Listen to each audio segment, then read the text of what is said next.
जब हम स्वप्न में होते हैं सब कुछ वास्तविक लगता है। हर क्षण हर पल सच लगता है। किंतु जैसे ही नींद खुलती है पता चलता है कि वो स्वप्न था। किंतु ये पता किसे चला? जागने पर किसने जाना? वो कौन था जिसने स्वप्न को स्वप्न पहचाना? और अब एक और प्रश्न, आपको कैसे पता कि अभी आप जाग रहे हैं? जो अभी आप सुन रहे हैं, देख रहे हैं, वो स्वप्न नहीं? ये प्रश्न केवल आपका नहीं, ये मांडूक्य उपनिषद का प्रश्न है और इसका उत्तर छुपा है एक ही शब्द में, तुरीय। पिछले 2 अध्यायों में हमने 3 अंश जाने, वैश्वानर, तेजस और प्राज्ञ, जागृति, स्वप्न और गहरी नींद। तीनों एक ही आत्मा के रूप हैं और उन तीनों से परे जो चौथा है वो तुरीय, आज उसका वर्णन है। ये मांडूक्य उपनिषद का 7वां मंत्र है और ये पूरे उपनिषद का हृदय है। किंतु तुरीय का वर्णन आरंभ करने से पहले एक व्यक्ति का परिचय आवश्यक है। गौड़पादाचार्य, शंकराचार्य के परम गुरु, गुरु के भी गुरु। उन्होंने इसी मांडूक्य उपनिषद पर एक स्वतंत्र ग्रंथ लिखा, गौड़पादीय कारिका। ये ग्रंथ उपनिषद के मंत्रों के भाव को श्लोकों में और गहरा करता है। शंकराचार्य ने जब ये उपनिषद पढ़ा तो साथ में गौड़पादाचार्य के श्लोक भी पढ़े और फिर दोनों पर एक साथ भाष्य लिखा। भाष्य का अर्थ है व्याख्या, टीका, एक्सप्लेनेशन। इसीलिए इस उपनिषद में 2 आवाजें हैं, गौड़पादाचार्य के श्लोक और शंकराचार्य की व्याख्या। गौड़पादाचार्य 3 महत्वपूर्ण श्लोकों में एक बात कहते हैं। सृष्टि के विषय में अलग अलग लोगों के अलग अलग विचार हैं। कोई कहता है ये सृष्टि ईश्वर से ही निकली है, ये सृष्टि ईश्वर का ही विस्तार है। जैसे सूर्य का प्रकाश चारों ओर फैलता है, उसी प्रकार ईश्वर से ये सृष्टि फैली है। कोई कहता है ये सृष्टि स्वप्न के समान है, माया के समान है। जैसे एक जादूगर मंच पर जो दिखाता है वो असली नहीं होता, पर दर्शक देखते रहते हैं, वैसे ही ये सृष्टि एक जादू है, वास्तविक नहीं।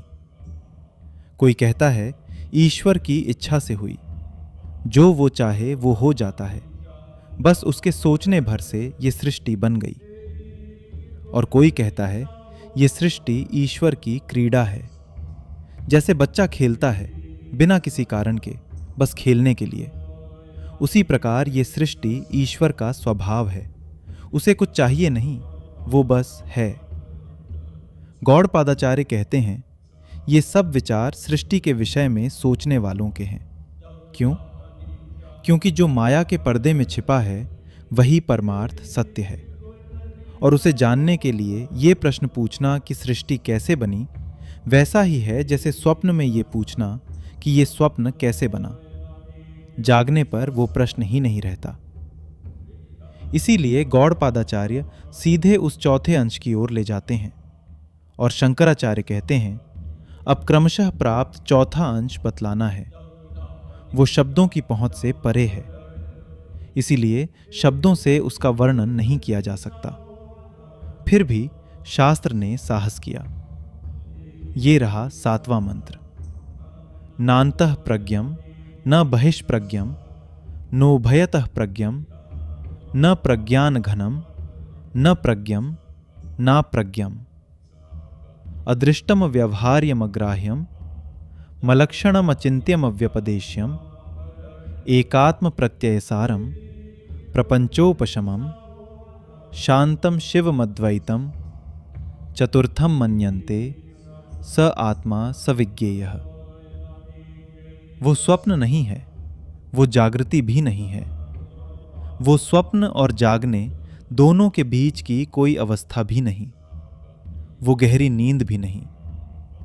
वो दिखता नहीं, छुआ नहीं जाता, पकड़ा नहीं जाता, उसका कोई चिन्ह नहीं, सोचा नहीं जा सकता, कहा नहीं जा सकता। फिर वो क्या है? वो अनुभव है जो तीनों अवस्थाओं, जागने, स्वप्न और गहरी नींद में भी एक ही सा रहता है। ये मैं हूं। वो इस भेद से परे है, वो अविकारी है, वो मेद रहित है, वो अद्वैत है। वो शिव है, उसे चौथा अंश मानते हैं। वही आत्मा है और वही जानने योग्य है। रुकिए, इस मंत्र को सुनकर आगे मत बढ़िए। ये मंत्र पहले बताता है तुरीय क्या नहीं है, फिर बताता है तुरीय क्या है। पहले क्या नहीं है। न अंतः प्रज्ञ यानी स्वप्न नहीं है, भीतर की ओर देखने वाला नहीं है। न बहिष्प्रज्ञ यानी विश्व नहीं है, जागृति नहीं है, बाहर की ओर देखने वाला नहीं है। न उभयतः प्रज्ञ, न जागृति है न स्वप्न, और न उन दोनों के बीच की कोई अवस्था। न प्रज्ञान घन, सुषुप्ति नहीं है, वह घनीभूत अवस्था नहीं है जहां सब एक में सिमट जाता है। न प्रज्ञ, एक साथ सब कुछ जानने वाला भी नहीं। न अप्रज्ञ, और अचेतन भी नहीं। शंकराचार्य समझाते हैं इन सब का नकारा क्यों? क्योंकि जो भी तीन अंशों में था वह सब एक प्रकार का बंधन था। तेजस स्वप्न से बंधा था, वैश्वानर जागृति से, प्राज्ञ गहरी नींद से। तुरीय किसी से नहीं बंधा, इसलिए उसे इन सब का निषेध करके ही बताया जा सकता है। एक उदाहरण से समझें। एक दीपक जलता है, उसके प्रकाश में कमरे में रखी सब चीजें दिखती हैं, कुर्सी, मेज, दीवार। किंतु वह दीपक स्वयं किस प्रकाश में दिखता है? वह किसी और के प्रकाश का मोहताज नहीं, वह स्वयं प्रकाश है। उसी प्रकार तुरीय जागृति, स्वप्न, सुषुप्ति तीनों को प्रकाशित करता है, किंतु वह स्वयं किसी अन्य से प्रकाशित नहीं होता, वह स्वयं प्रकाश है। इसीलिए उसे इन तीनों की भाषा में नहीं कहा जा सकता। और अब तुरीय क्या है? अदृष्ट, जो आंखों से नहीं देखा जा सकता, जो किसी इंद्रिय की पहुंच से परे है। अव्यवहार्य, जो किसी व्यवहार का विषय नहीं, न खरीदा जा सकता, न बेचा, न दिया, न लिया। अग्राह्य, जो हाथों से पकड़ा नहीं जा सकता, किसी भी क्रिया से ग्रहण नहीं होता। अलक्षण, जिसका कोई चिन्ह नहीं, कोई रूप नहीं, कोई रंग नहीं, कोई आकार नहीं। अचिंत्य, जिसके बारे में सोचा नहीं जा सकता। मन जहां तक जाता है वहां तक तुरीय नहीं है, मन से परे है। अव्यपदेश्य, जिसे शब्दों में नहीं कहा जा सकता। वाणी जहां लौट आती है वह तुरीय है। सोचिए, यह शास्त्र क्या कर रहा है? वह एक ऐसी चीज को डिस्क्राइब कर रहा है जो डिस्क्राइब नहीं होती, एक ऐसी वस्तु को बता रहा है जो बताई नहीं जा सकती। यही शास्त्र का साहस है। और फिर शास्त्र कहता है एकात्म प्रत्यय सार। एकात्म प्रत्यय सार यानी यह आत्मा है, यह एक अटल अनुभव, वही उसका सार है।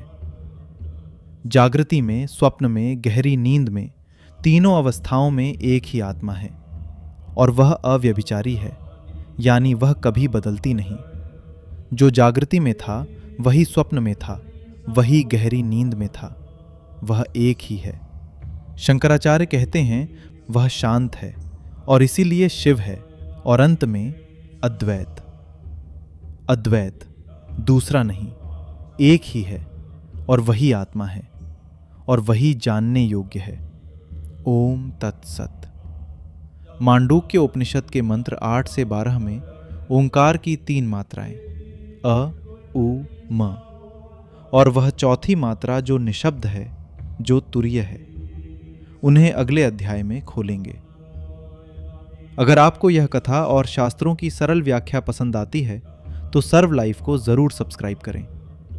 हम यहाँ पुराणों और शास्त्रों को आसान भाषा में समझाते हैं।